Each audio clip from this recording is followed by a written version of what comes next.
कहते हैं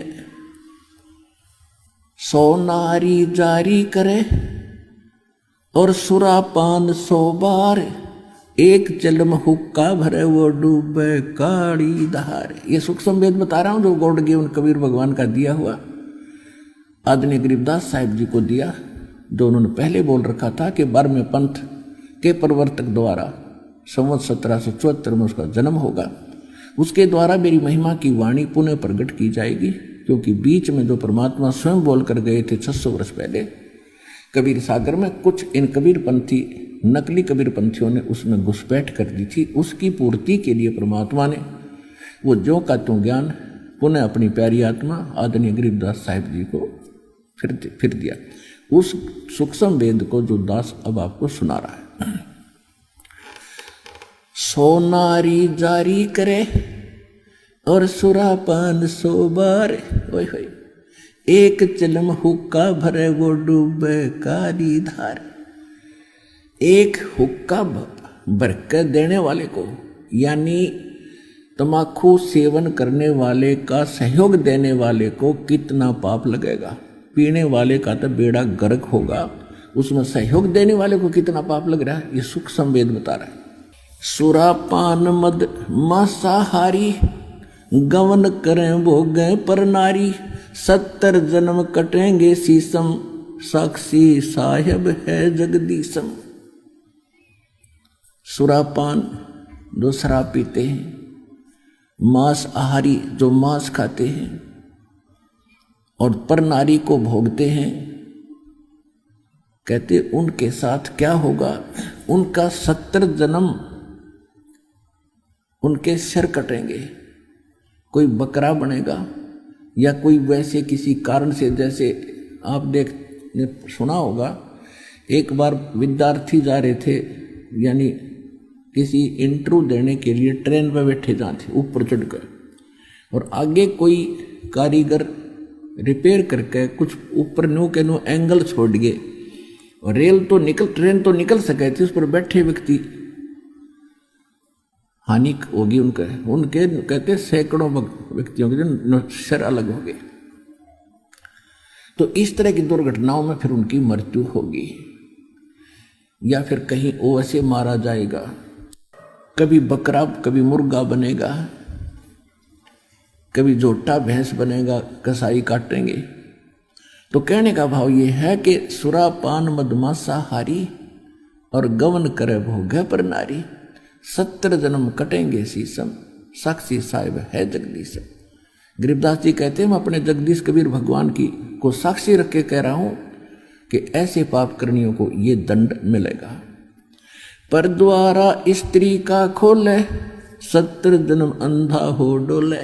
ओए होए, एक पर नारी के साथ गमन करने का, विलास करने का कितना पाप बताया है कि 70 जन्म वो अंधे की योनि पाओगा, चाहे मनुष्य बन के या गधा बन के या कुत्ता या सुअर बन के। पर द्वारा स्त्री का खोले, 70 जन्म अंधा हो डोले। ओए होए, मदरा पीवे कड़वा पानी, 70 जन्म समान के जानी। ओए होए, एक बार शराब पीता है तो 70 जन्म कंटिन्यू कुत्ते की योनि में जाओगा एक बार। और जिसने बोतल की बोतल खाली कर रखी है उसका तो पता नहीं 1000 जन्म भोगेगा, 2000 जन्म कुत्ते के, और कुत्ते का जन्म तो एक कब तेरा। अब तो अफलातून पी के घुटी ला के शराब की और टीटी पाक जाए, और पत्नी रोवा खड़ी खड़ी कि ये रोटी खा ले ना मरेगा। वह थाली लेकर जाएगी, रोटी खा लो, और वो मारेगा ठोकर, दूर आ जा। वो पड़ेगी सारा दूर जाके पड़ेगा भोजन, और फिर उस दुष्ट आत्मा के साथ क्या होगा, कुत्ता बन के क्या खाएगा। जब तो ठोकर मारा था थालियों के, कुत्ता बनेगा, और फिर भूख लगेगी, सारी रात भौंकेगा, गली में पड़ेगा गर्मी सर्दी में। सुबह उठते ही कहाँ जाता है कुत्ता, रसोई में। मैं कहा उसने भोजन की, ऐसे ऐसे कर सीधा जाएगा जैसे कोई टोकनी है कोई नहीं, कि भूख लग रही डट्टा जाना। अब वहाँ रसोई में अब कौन पढ़ दे उसको, मूर्ख को, कोई देख लेगा घर का सदस्य पहले उसको करेगा तो पर वो कानों पर घटाड़ा करे, भूख लग रही जोर की, सीधा ही चल पड़ता वो। फिर उठा कर लठ उसके कड़े में ठोकेगा कमर में, फिर ट्या ट्या ट्या करता जाएगा गली में। फिर कुछ देर के बाद कुछ भूल सी पड़ेगी डंडे की, फिर सोचेगा भूख तो क्यों अंदर है ही, फिर दूसरे मकान की तरफ चलेगा। वहाँ उसके भाग और दुर्भाग्य, उसने कोई टूक मिला या लठ मिला या जूत मिला, जब वहाँ भी उसकी सेवा लठ से होगी तो फिर वो प्रयत्न छोड़ देता उस दिन का। फिर वो बाहर भागता जंगल की तरफ, वहाँ क्या खाता है, टट्टी खा के आता है। अर्ध पी कर शराब मारा था ठोकर। तो ये कर्म याद दिलाए जाते। मदिरा पीवे कड़ुआ पानी, 70 जन्म समान के जानी। अब विचार करो, 100 नारी जारी करे और सुरापान 100 बार, एक चिलम हुक्का भरे वो डूबे काली धार। एक पर नारी गमन करने का, पर नारी के साथ दुर्व्यवहार करने का, दुराचार करने का कितना पाप बता, 70 जन्म अंधा हो डोले। और मांस खाने वाले का सुरापान मदमाशा हारी है, और गमन कर्म हो गए नर नारी का। पर नारी 70 जन्म कटेंगे शीशम, और साक्षी साहिब है जगदीश। इन सभी पापों को जोड़ दे। शराब पीने वाले को जो 70 जन्म कुत्ते का भोगेगा एक बार पीने से, और 70 जन्म सिर कटेंगे। इन सभी पापों को एक बार ऐसे करने से ये पाप है, तो कहते सुरा 100 नारी जारी करे, वो कितना पाप हो गया। एक बार करने से 70 जन्म अंधा हो तो 100 गुण 100 से जोड़ दो 7000 बार, यानी इतना 100 गुना पाप किसको लगेगा, जो केवल धूम्रपान करने वाले का सहयोग देगा। सुरापान 100 नारी जारी करे, सुरापान 100 बार, और एक चिलम हुक्का भरे वो डूबे काली धार। तो इसलिए इस तम्बाकू सेवन में और घना पाप है। यानी पाप तो वो भी है, पाप तो वो भी है, पर इसमें उससे 100 गुना ज्यादा पाप है। और पाप तो सारे ही है, विष तो विष ही है, तो कुछ तेज है कोई थोड़ा कम है, तो विष को सेवन हमने करना ही ना चाहिए था। अब आदरणीय गरीबदास साहिब जी यही उपदेश दिया करते थे। एक समय वो अपने घोड़े पर सवार होकर और किसी कार्यवश जा रहे थे किसी दूसरे गांव में,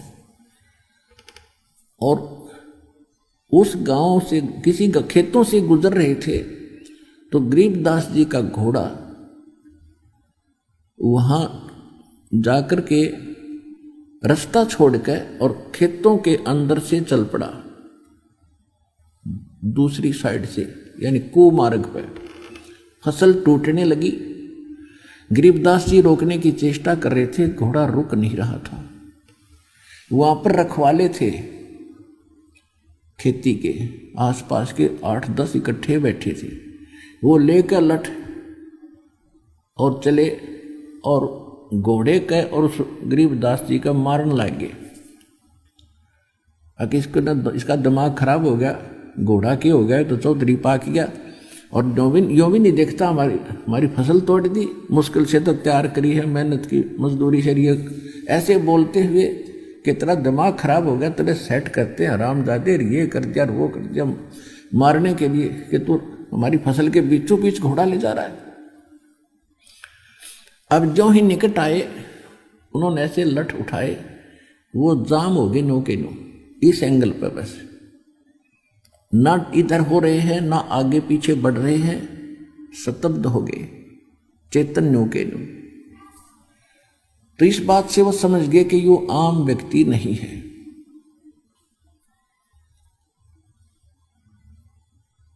तो गरीबदास जी कहने लगे, भाई क्यों मारना आए थे मुझे तुम?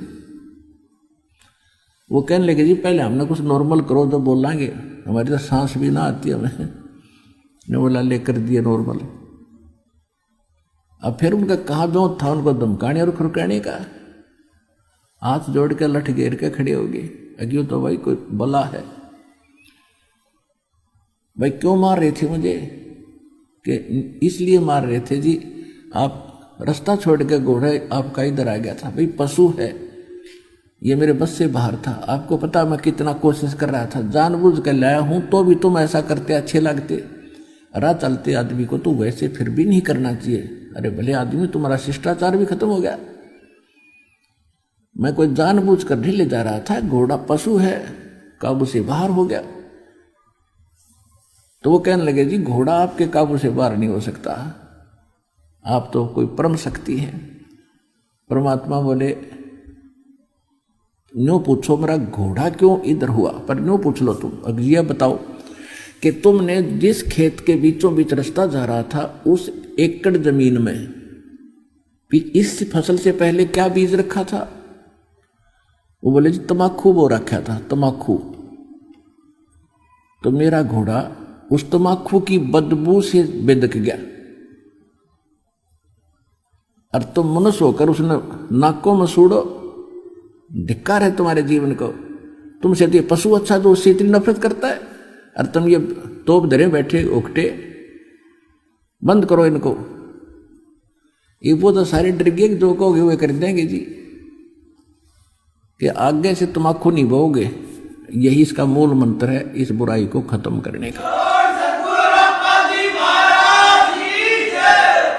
अब जब तो नहा भर ली, भाई बाबा जी है, कोई तगड़ी शक्ति युक्त व्यक्ति है, ठीक है जी, जैसे आप कहोगे वैसे ही कर लेंगे। और जब वो न सोची रख गया तो वो चले गए। वो तो चला गया भर लो हुक्का। आप अपने हुक्टों के पास गए, वो सारे टूटे पाए। वो हुक्के कई कई टूक हो रहे उनके टुकड़े। तो उन्होंने गांव में आकर बताई। गांव वाले बोले भाई क्या हुआ, कैसे ऐसे कहानी बनी। एक महापुरुष थे, उन्होंने ये कहा आज के बाद हुक्का ना, तम्बाकू प्रयोग ना करिए इस गांव में, ये नुकसान बहुत हो जाएगा। तो गांव वालों ने सोचा भाई ये तन्ने कहीं जाकर, उनकी बात सुनने के बाद भी उनका ना यकीन हुआ, तो सब गांव के हुक्के टूट गए अपने आप। फिर भी किसी ने लाने की कोशिश की तो उनको हानि होने लगी। उसके बाद उस गांव में हुक्का बंद हो गया। यहाँ जींद के पास एक गांव है, मेरा नाम याद कोई नहीं, भूल गया उसका। उस गांव में आज कोई खेड़ी खेड़ी गांव है जींद के पास, उसमें आज तक भी हुक्का प्रयोग नहीं करते।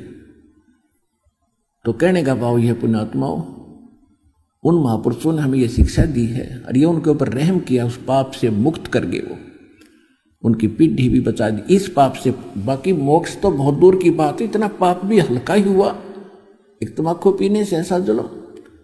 और आप पता नहीं कितने कितने हुक्के और सिगरेट पीते थे, बीड़ी पीते थे, तो कितने पाप इकट्ठे आपने कर रखे हैं जैसे। और दूसरा फिर ये बताया इसमें, इसको इतना हानिकारक क्यों बताया है अध्यात्म मार्ग में। जैसे परमात्मा को पाने के लिए हमारी सुषुम्ना नाड़ी खुलनी चाहिए। ये इला है और ये पिंगला, राइट को इड़ा कहते हैं, लेफ्ट को पिंगला, यानी श्वास दो चलती है। और ये आगे जाकर के इनके बीच में एक तीसरा एक सुराख है, बिल्कुल सुई की नोक टिके ऐसा होता है वो तीसरा, उसको सुषुम्ना नाड़ी कहते हैं, सुषुम्न द्वार है वो। और जब हम हुक्का पीते हैं, सिगरेट तम्बाकू प्रयोग करते हैं, तो वो सबसे पहले उस रास्ते को बंद करता है जिससे हमें भगवान पाना है। तो सबसे बड़ा हानिकारक इस मनुष्य जीवन के लिए, मनुष्य मानव जीवन के लिए इस तम्बाकू को इसलिए भी एक सबसे दुश्मन बताया है, सबसे भयंकर शत्रु बताया है इसका। तो आसपास भी कोई पी रहा है उसके पास भी नहीं बैठना चाहिए। अब जैसे हम देखा करते थे, हमारे पिताजी, ताऊ जी, चाचा जी सभी पिया करते गांव के लोग, और वो क्या करा करते, एक लोहे का सरिया रखा करते उस ओके की उस पाइप को साफ करने के लिए, उसमें न्यू मारा करते और उसमें ना जाने कितना मैल निकला करता तीसरे दिन। और फिर ऊपर गठ हो क्या करते, जो चिलम धरते थे उस चिलम में वो चिलम भी रुक जाती थी, उसमें भी उसे खुर्चा करते थे। और वही धुआं फिर हमारे अंदर जाता, श्वासों के माध्यम से हुक्का मुंह तो प्योर नाकों में निकालना, ढूंढा ठावे, और वो फिर उस द्वार को बंद करता जो भगवान पानी का है, जिसको तो खोलना चाहिए था हमने। तो इसलिए तम्बाकू सबसे खतरनाक है। और ये जितने पंथ हैं, राधा स्वामी पंथ, वो शिवदयाल जी हुक्का पीवे, राधा स्वामी पंथ का प्रवर्तक वो खुद हुक्का पीवे, ये सारे हुक्का बीड़ी पीवे, तो ये सतलोक चले जाएंगे। इन सबसे पहले वो द्वारा खत्म बंद कर लिया, जिससे पार होना था। बात करें तिरकुटी बजाने की, बोला हम तो सीधे तिरकुटी बजाएंगे, जा लिए तिरकुटी बजा। तो पुण्यात्माओं, इन बुराइयों से सबसे पहले आपको बचाया जाता है, जिससे आपके कितने पाप खत्म हो गए।